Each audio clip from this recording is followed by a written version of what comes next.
लड़की जंगल में अकेली थी। अचानक उसने कुछ दूर पर कुछ बच्चों को देखा। वो उसके पास आते गए। उनमें से एक उसके पास आया, तभी वो नींद से जाग गई। वो नॉर्मल बच्चे नहीं बल्कि भूत बच्चे थे। लेकिन वो भूत बच्चे सपने से बाहर आ गए थे। वो डर के मारे बिस्तर पर उठकर बैठ गई। तभी बिजली चमकने लगी। उसने देखा उसके सामने वही भूत बच्चे खड़े हैं। एक भूत ने उसके कान में कुछ कहा जिससे वो डर के चिल्लाने लगी। आज दोपहर ब्लाइंड लड़की फेनिया सिनेमा में दिखाई दी। हालांकि वो देख नहीं सकती थी, लेकिन उसने अपने आसपास लोगों की फुसफुसाहट सुनी। ब्लाइंड लड़की फिल्म देखने आई थी और असल में हैरान थे, और उसने एक लड़के का ध्यान भी अपनी तरफ खींचा। फिर उस लड़के ज़ाइनिक ने अपने भाई सैम के सामने उसके बारे में बताया। फिर सैम फेनिया के पास आया। अपना गला साफ करने के बाद हिम्मत जुटाकर उससे ऐसे बातें कहीं जिन पर उसे भी यकीन नहीं हुआ।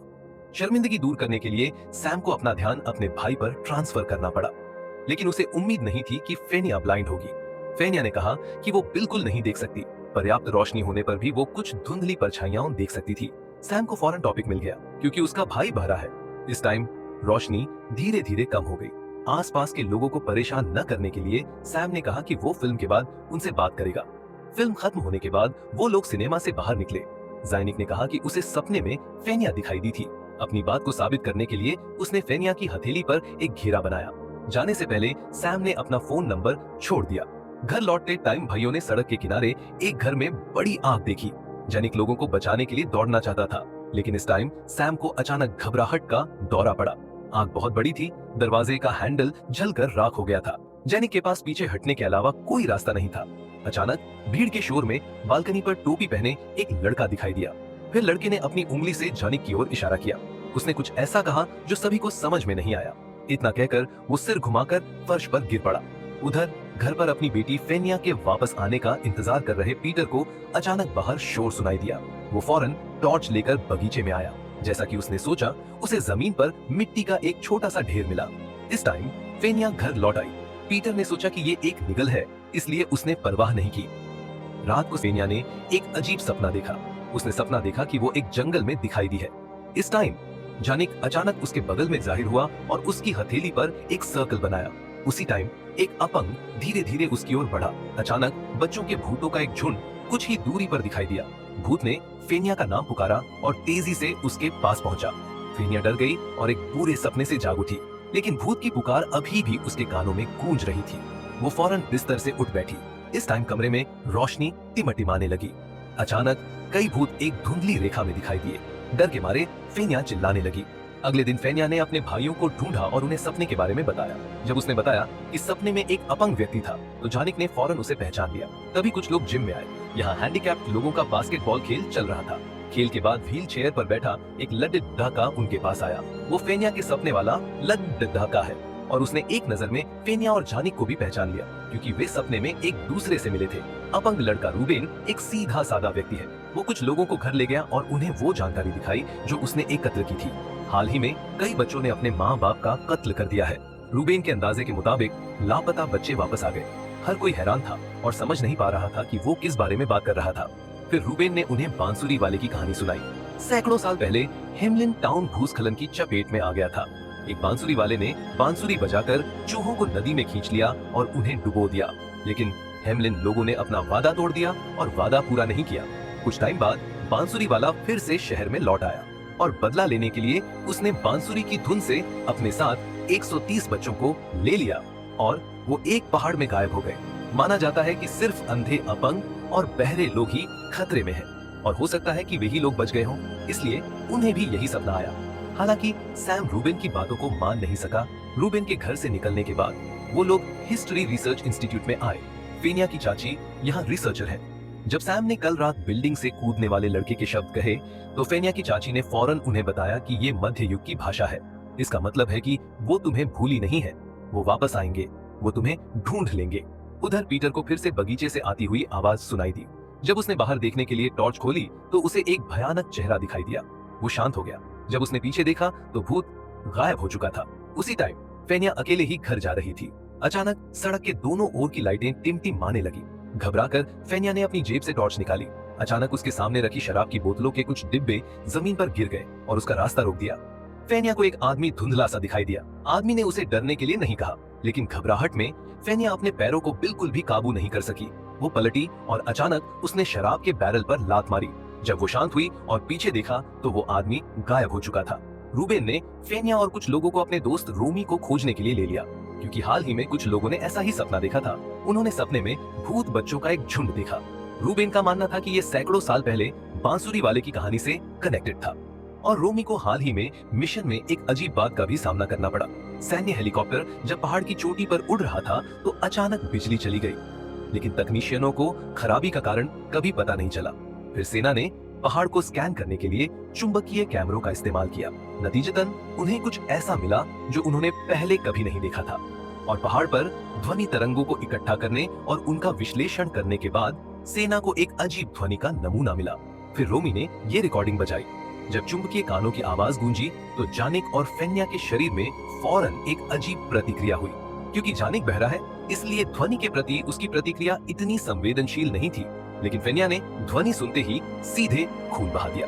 इस घटना के माध्यम से उन्होंने भूत बच्चों के पीछे की सच्चाई का पता लगाने का फैसला किया। फेन्या के सहयोग से रूबेन ने पीटर के कंप्यूटर को हैक कर लिया। इसके बाद उन्होंने पाया कि न केवल उन्होंने भूत की आत्मा देखी, बल्कि दामिर, जिसने कुछ दिन पहले अपने माता पिता को मार डाला और घर जला दिया, ने दावा किया कि उसे बच्चों के एक झुंड ने खींचा था। पीटर को लगा कि वो सपना देख रहा है, लेकिन जब उसने अपने कपड़े उतारे तो उसके शरीर पर चोट के निशान थे। और दूसरी व्यक्ति जिसे भूत की आत्मा को उपचार के लिए जाते हुए देखना चाहिए था, वो रूबेन की सौतेली बहन अलीना थी। जैसे ही कैमरा घुमा, रूबेन और रोमी अभ्यास करने के लिए जिम में आ गए, लेकिन जैसे ही रोमी जिम से बाहर निकली, कुछ अजीब होने वाला था। वेन्यू में लाइटें चमकने लगी। रूबेन के सामने कई बच्चों की भूत आत्माएं जाहिर हुईं। अचानक एक बास्केटबॉल उसके सिर पर आकर लगी। जमीन पर लेटे हुए रूबेन ने फौरन अपना फोन निकाला और रोमी को फोन किया, लेकिन इससे पहले कि वो कुछ बोल पाता, उसे भूत की आत्मा ने घसीटकर दीवार की ओर खींच लिया। उधर रोमी फोन पर चीख सुनकर फौरन वापस भागा। सौभाग्य से वो टाइम रहते वापस आ गया। जल्द ही सैम को रूबेन का फोन आया। रूबेन ने बताया कि भूतिया बच्चे ने उन पर हमला करना शुरू कर दिया है और ज़ाइनिक को सावधान रहने को कहा। पूल में मौजूद ज़ाइनिक ने भूत बच्चे काचे को पूल के पास आते देखा। जैसे ही उसकी उंगलियां धीरे धीरे खुली, पानी के तल पर कई भूत आत्माएं दिखाई दी और उसे पानी में घसीट लिया। जब सैम ने पलटकर देखा कि उसका भाई पूल में डूब गया है तो उसे फौरन लगा कि कुछ गड़बड़ है। फोन नीचे फेंककर वो सीधे पूल में कूद गया। सौभाग्य से उसे टाइम रहते बचा लिया गया। फिर सैम ने फेन्या को कॉल किया। वो उसे बताना चाहता था कि भूत बच्चा हमला कर रहा है, लेकिन इस टाइम फेन्या सबवे में थी। वो सुन नहीं पा रही थी कि वो क्या कह रहा है। इस टाइम एलिना गलियारे में आई। फेन्या ने उसे ये पता लगाने के लिए बुलाया था कि उसने क्या देखा। फिर एलिना उसे पुल के नीचे एक सुनसान गली में ले गई। उसने कहा कि बांसुरी की धुन उसे यहीं से आ रही थी। इतना बोलकर वो जल्दी से बगल के जंगल में गायब हो गई। फेन्या, जो रास्ता नहीं देख पा रही थी, सिर्फ अंदाजे के साथ चलती रही। अचानक उसे अपने सामने भूत बच्चे की आकृति दिखाई दी। अगले ही पल फेन्या को भूत आत्मा ने कंट्रोल कर दिया। उसी टाइम एक आदमी भी फौरन जाहिर हुआ और इन भूत बच्चों को जल्दी से चले जाने के लिए चिल्लाया। भूत बच्चा उस आदमी को देखकर थोड़ा डरा हुआ लग रहा था। फेन्या को कुछ समझ नहीं आया। जब भूत आत्मा चली गई तो फेन्या फौरन बेहोश हो गई। कुछ ही देर बाद पीटर को अस्पताल से फोन आया। जब वो अस्पताल पहुंचा तो फेन्या नॉर्मल हो चुकी थी, लेकिन जब वो जाने वाली थी तो फेन्या को डॉक्टर के पीछे आग से जलता हुआ एक आदमी देखकर डर लग गया। इस आदमी ने धीरे से अपना हाथ उठाया और उसकी की तरफ इशारा किया, लेकिन जब डॉक्टर ने धीरे से अपना सिर घुमाया तो गलियारे में कुछ भी नहीं था। जब फेन्या चली गई तो डॉ मिला वार्ड में आई। जैसे ही वे दामिर की जांच करने वाले थे तो उन्हें डिस्प्ले में सब नॉर्मल था। जब मिला ने फिर से अपना सिर घुमाया तो उसे एक बांसुरी वाला दिखाई दिया। जब से डॉ मिला ने अस्पताल में अजीबोगरीब चीजों का सामना किया, तब से उसे पता चला कि उसके पिता ने उसके लिए क्या छोड़ा था। मिला के पिता एक जादूगर हुआ करते थे जिन्हें लोग बहुत प्यार करते थे।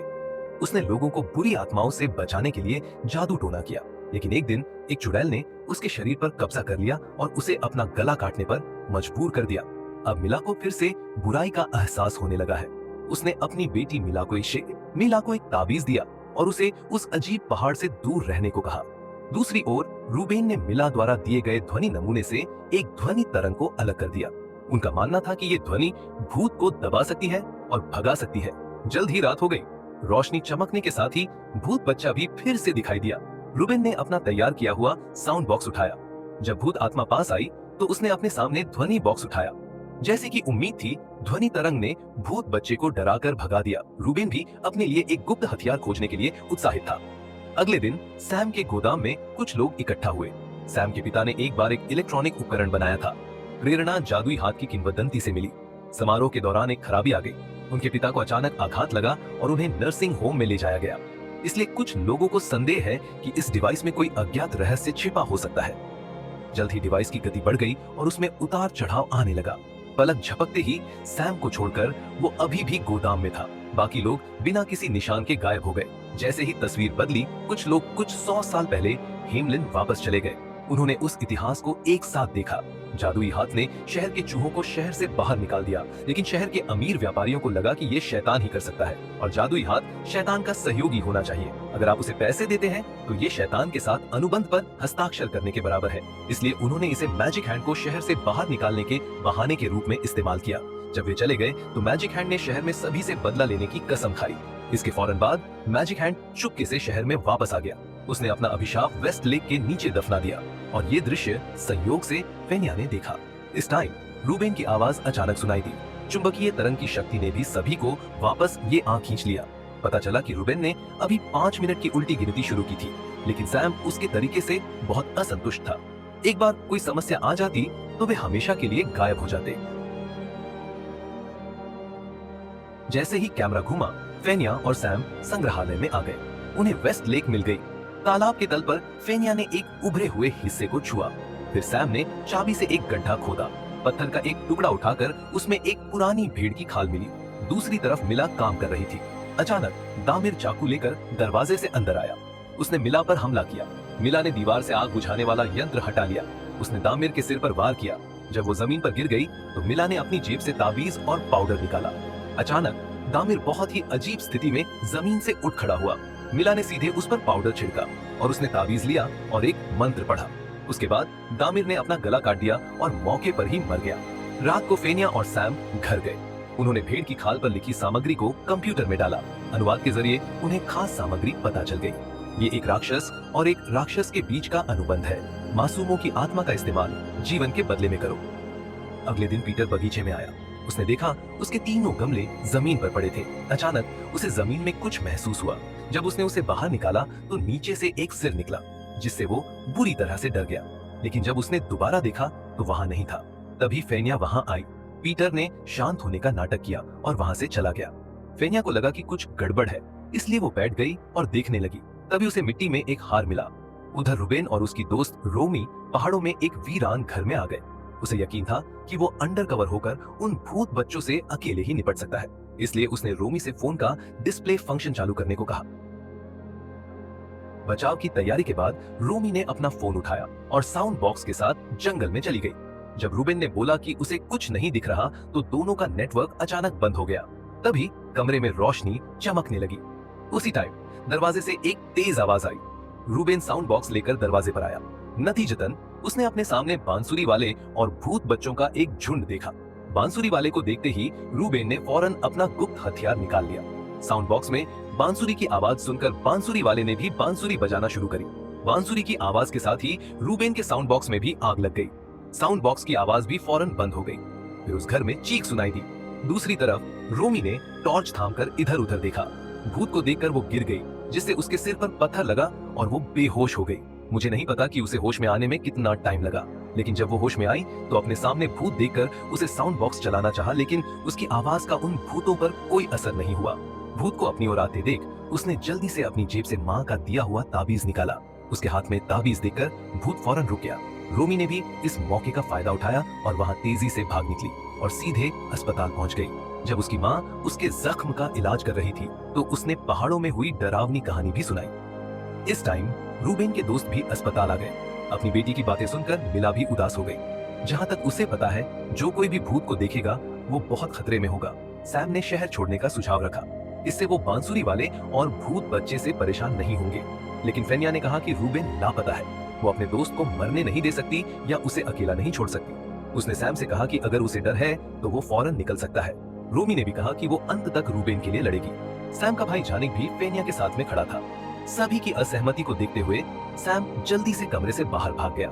लेकिन अब सबसे जरूरी बात यह है कि रूबेन को कैसे बचाया जाए। बांसुरी वाला साफ तौर से उसे आसानी से जाने नहीं देगा, लेकिन मिला को उलझन ये थी कि अगर बांसुरी वाला असल में मौजूद था तो वो हाल ही में क्यों दिखाई दिया। और उसने पहाड़ पर 130 बच्चों की आत्माओं को क्यों छोड़ दिया। इस टाइम फेनिया को वो आदमी याद आया जिसे उसने देखा था। शायद उसे सच पता चल जाए, लेकिन फेनिया को नहीं पता था कि उसे कैसे ढूंढा जाए। मिला ने कहा कि वो उस जगह जाकर ढूंढे जहां उसने उसे पहली बार देखा था। फेनिया के जाने के बाद रूबेन के पिता एरिक भी अस्पताल आए। रोमी ने उन्हें रूबेन के बारे में बताने के लिए फोन किया था। एक पुलिस अधिकारी के रूप में एरिक ने फौरन पहाड़ पर जाने के लिए एक खोज दल का गठन किया। जल्द ही पुलिस उस जगह पहुंच गई जहां रूबेन का एक्सीडेंट हुआ था। रोमी के सहयोग से तलाश शुरू हुई। उसी टाइम जानिक गाड़ी चलाकर जंगल आया। नतीजा ये हुआ कि जैसे ही उसने गाड़ी रोकी, उसके सामने एक भूत आ गया। फिर वो गाड़ी से उतरा और भूत के बच्चे का पीछा करते हुए जंगल की ओर चल पड़ा। अचानक एक हाथ ने उसका पैर पकड़ लिया। जब वो पलटा तो उसने पाया कि उसे पकड़ने वाला व्यक्ति रूबेन था। दूसरी तरफ फेनिया उस जगह आ गई जहां उसने पहली बार उस आदमी को देखा था। रुकने के कुछ देर बाद ही उसने एक आदमी की आवाज सुनी। फिर एक धुंधली सी नजर में उस आदमी का चेहरा धीरे धीरे साफ होने लगा। अगले ही पल उस आदमी की भूतिया आत्मा उसके शरीर में प्रवेश कर गई। उस आदमी का नाम क्रिस है। 700 साल से भी ज्यादा पहले उसने अपनी आंखों से देखा था कि जादुई बांसुरी बजाने वाला बच्चों को गुफा में ले आया था। बच्चों को बचाने के लिए उसने जादुई बांसुरी बजाने वाले से लड़ाई की थी। नतीजा ये हुआ कि दोनों की पीठ पर भारी चोटें आईं और वे जमीन पर गिर पड़े। जादुई बांसुरी बजाने वाले ने बांसुरी बजाई। बांसुरी बजने पर गुफा भी फौरन ढह गई। तब से क्रिस की आत्मा इन बच्चों के साथ है। उसने फेनिया से कहा कि उसे बच्चों को शैतान के हाथों से बचाना होगा। उसने ये भी चेतावनी दी कि उसके माता पिता के अपराध जादुई बांसुरी बजाने वाले को और मजबूत बना देंगे। जब वो अपने किए की माफी मांगेंगे, तभी वो इस बांसुरी वाले से बच सकते हैं। सभी लोग घायल रूबेन से मिलने अस्पताल पहुंचे। फेनिया वो कागज भी लेकर आई जिस पर जादुई बांसुरी बजाने वाले ने शैतान के साथ सौदा किया था। उसने सबको वो सब भी बताया जो उसे भूत आत्मा क्रिस ने बताया था। अगर वो जादुई बांसुरी वाले की शक्ति को कमजोर करना चाहते हैं तो उन्हें ये स्वीकार करना होगा कि वो कसूरवार है। जैसा कि फेनिया ने समझा, सिर्फ माफी ही इन सब से बचने का रास्ता है और जादुई बांसुरी वाले का मेन टारगेट फिलहाल फेनिया, ज़ाइनिक और रूबेन है। इसलिए उन्हें जल्द से जल्द अपने माता पिता को मनाना होगा, वरना रिजल्ट सोच से परे होंगे। फिर सभी लोग अस्पताल से चले गए। जाने से पहले फेनिया ने रूबेन का हाथ छुआ। उसे फौरन लगा कि कुछ गड़बड़ है। सबके चले जाने के बाद रूबेन बिस्तर से उठकर बैठ गया और खड़ा हो गया। पैरालाइज्ड होने के बाद वो चमत्कारिक रूप से ठीक हो गया। जब वो टैक्सी पर चढ़ने वाला था तो उसे ऊपर के रोमी ने देखा। अस्पताल से निकलने के बाद रूबेन घर लौट आया और उसने अपनी माँ को मारना चाहा। उसने अपनी माँ के मुंह को तकिए से ढक दिया, लेकिन तभी उसके पिता एरिक टाइम पर वहां पहुंच गए। लेकिन रूबेन ने अपने पिता को सिर्फ एक हाथ से उठाया, वो की आत्मा के वश में है। तभी रोमी वहां पहुंची। उसने बगल से शराब की एक बोतल उठाई और रूबेन के सिर पर मार दी। दूसरी ओर मिला भेड़ की खाल पर जादू टोने का इस्तेमाल करके जादुई बांसुरी वाले के बारे में पता करने की कोशिश की, लेकिन उसे इसकी उम्मीद नहीं थी। जादुई बांसुरी बजाने वाले ने भी उसे देखा। जादुई बांसुरी बजाने वाले की राक्षसी आत्मा उसके सामने आई और उसने गुस्से से कहा कि भले ही वो जादूगरनी हो, लेकिन बचना मुश्किल होगा। उधर रोमी और बाकी लोग रूबेन से मिलने पुलिस स्टेशन आए। जैसे ही कुछ लोग जाने वाले थे, रूबेन ने रोमी को पकड़ लिया। अचानक दरवाजा बंद हो गया और रोशनी चमकने लगी। सैम मदद करना चाहता था, लेकिन भूत बच्चों का झुंड उसके सामने आ गया। रोमी ने अपनी जेब से ताबीज निकालने की कोशिश की। जैसे ही सैम पर भूत की आत्मा ने कब्जा किया, रोमी ने रूबेन के शरीर पर ताबीज डाल दिया। एक चमक के बाद सब कुछ नॉर्मल हो गया। जब सारे भूत भाग गए तो रूबेन नॉर्मल हो गया। उसी टाइम एरिक ने पीटर को ढूंढ लिया। उन दोनों ने ही माफ न करने वाले अपराध को छुपाया था। एरिक ने अपनी बेटी के साथ बलात्कार करने वाले पड़ोसी को मार डाला। पीटर ने आत्महत्या करने वाली महिला मरीज को बगीचे में दफना दिया। दोनों को अपने पापों का एहसास हुआ, इसलिए वो एक साथ अपने पापों का प्रायश्चित करने के लिए सहमत हो गए। उधर मिला ने जादुई बांसुरी बजाने वाले के कॉन्ट्रैक्ट को जलाकर राख कर दिया और उसे एक जार में रख दिया और रोमी को बताया कि जादुई बांसुरी बजाने वाले ने कॉन्ट्रैक्ट को सील करने के लिए खून का इस्तेमाल किया था, लेकिन वो सौदा पूरा नहीं कर पाया क्योंकि 3 आत्माएं भागने में कामयाब रहीं। ये 3 लोग हैं फेनिया, ज़ैनिक और रूबेन, और वो जादुई बांसुरी बजाने वाले को मारने की कुंजी भी है। बस 3 लोगों का खून जार में डाले, फिर खून को धारदार हथियार पर डाले, फिर तुम जादुई बांसुरी बजाने वाले को मार सकते हो। ये कहते हुए मिला को अचानक भयानक घबराहट महसूस हुई। वो फौरन घर में गई और जादुई राख से एक घेरा बनाया और रोमी से कहा कि वो अपने दोस्तों को फौरन यहाँ बुलाए। उनके आने के बाद मिला ने सच बता दिया। जादुई बांसुरी बजाने वाले ने अभी जाहिर होने का कारण ये चुना कि वो एक निडर व्यक्ति के शरीर में फंस गया था और वो व्यक्ति है ज़ैनिक का पिता। कई सालों से वो जादुई बांसुरी बजाने वाले को रोकने की कोशिश कर रहा है, लेकिन जादुई बांसुरी बजाने वाला अब पहले से ज्यादा ताकतवर हो गया है। वो भागे हुए लोगों का पीछा करने के लिए भूत बच्चे को जरूर भेजेगा, इसलिए उसे आज रात ही उसे मार देना चाहिए, वरना वो अमर हो जाएगा। उसके बाद घर में एक बुरी हवा चली। मिला फौरन हवा में उड़ने लगी, लेकिन असल में जादुई बांसुरी बजाने वाला वहां आ गया था। मिला के अलावा उसे कोई नहीं देख सकता था। उसके वश में आकर मिला ने जादुई यंत्र से अपना गला काट दिया। जादुई बांसुरी बजाने वाले ने उससे किया वादा भी पूरा किया। एरिक पुलिस स्टेशन लौट आया और रूबेन को जाने दिया। फिर रूबेन रोमी हाउस में आया। जब तीनों लोग आ गए तो रोमी ने कुछ लोगों का खून जार में डाला, फिर मिले हुए खून को थर्मस में डाला। कुछ ही देर बाद वो लोग ज़ाइनिक के घर के गोदाम में आ गए। गोदाम में मौजूद मैग्नेटिक डिवाइस दूसरा आयाम खोल सकता है। जब तक जादुई बांसुरी बजाने वाला उसमें से बाहर निकल जाता है, वे उसे मार सकते हैं। उधर एरिक कार में था, लेकिन उसकी बेटी एलेना अचानक कार में आ गई। लेकिन एरिक को नहीं पता था कि उसकी बेटी पर भूत सवार हो गया है। अपने पिता को उसके पापों का प्रायश्चित करने से रोकने के लिए लड़की ने उसके पेट में चाकू घोंपा। एरिक ने अपनी बेटी को बेहोश करने के बाद सीधे पुलिस स्टेशन की इमारत में चला गया। उसी टाइम फेनिया और अन्य लोगों ने मैग्नेटिक डिवाइस को एक्टिव कर दिया। दूसरा आयाम खुलने के बाद जादुई बांसुरी वाला और भूत बच्चा भी सबके सामने आ गए। रोमी के इशारे पर रूबेन ने बिजली की सप्लाई काट दी। फेनिया ने जादुई बांसुरी वादक पर निशाना साधा और तीर चलाया, लेकिन वो बच गया। फिर वो लोग भूत आत्मा के कब्जे में थे। रोमी के पास ताबीज है, इसलिए भूत आत्मा करीब नहीं आ सकती, लेकिन हाथ में ताबीज होने के बावजूद वो जादुई बांसुरी वादक को रोक नहीं सकती। बांसुरी वाले के वश में आकर फेनिया ने तीर को अपनी जांघ में घोंप दिया। तभी सैम अचानक आया और उसने छड़ी से जादुई बांसुरी वाले को नीचे गिरा दिया। फिर जादुई बांसुरी बजाने वाला सैम का पिता बन गया। जब सैम का ध्यान भटका तो उसने जमीन पर पड़ी बांसुरी उठा ली। जब उसने बांसुरी बजाई तो सैम फौरन उड़ गया। फेनिया ने भी तीर उसके पेट में घोंप दी।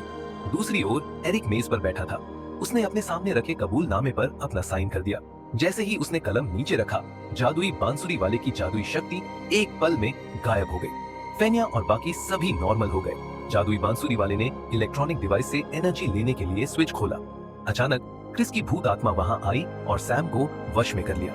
उसी टाइम रूबेन जल्दी से जादुई बांसुरी बजाने वाले के पास आया और उसके हाथ में बांसुरी पकड़ ली। फिर उसने जादुई बांसुरी को हवा में फेंक दिया। ज़ाइनिक ने पास पड़ा हुआ हथौड़ा उठाया और बांसुरी पर वार किया। जादुई बांसुरी चकनाचूर हो गई। जादुई बांसुरी बजाने वाले को गुस्सा आ रहा था, लेकिन सैम ने फेनिया की तीर निकाल ली। लेकिन अगर वो भूत आत्मा भी थी तो भी वो जादुई बांसुरी बजाने वाले के सामने कुछ नहीं कर सकती थी। इस टाइम फेनिया ने बहुत दर्द सहा और अपने पेट पर लगा तीर निकाला। उसने जादुई बांसुरी बजाने वाले पर निशाना साधा और एक घातक तीर चलाया। बांसुरी बजाने वाला फौरन जमीन पर गिरकर राख में बदल गया और उन मासूम बच्चों की आत्माएं एक पल में आजाद हो गईं और आसमान की तरफ उड़ती हुई एक चमकदार रोशनी में बदल गईं। और इसी के साथ जादुई बांसुरी वाले के दुनिया में आने की कहानी यहीं खत्म हो गई है। दोस्तों, अगर आपको ये वीडियो पसंद आया हो तो मेरे चैनल को लाइक एंड सब्सक्राइब जरूर करें। मिलते हैं अगली वीडियो के साथ। बाय।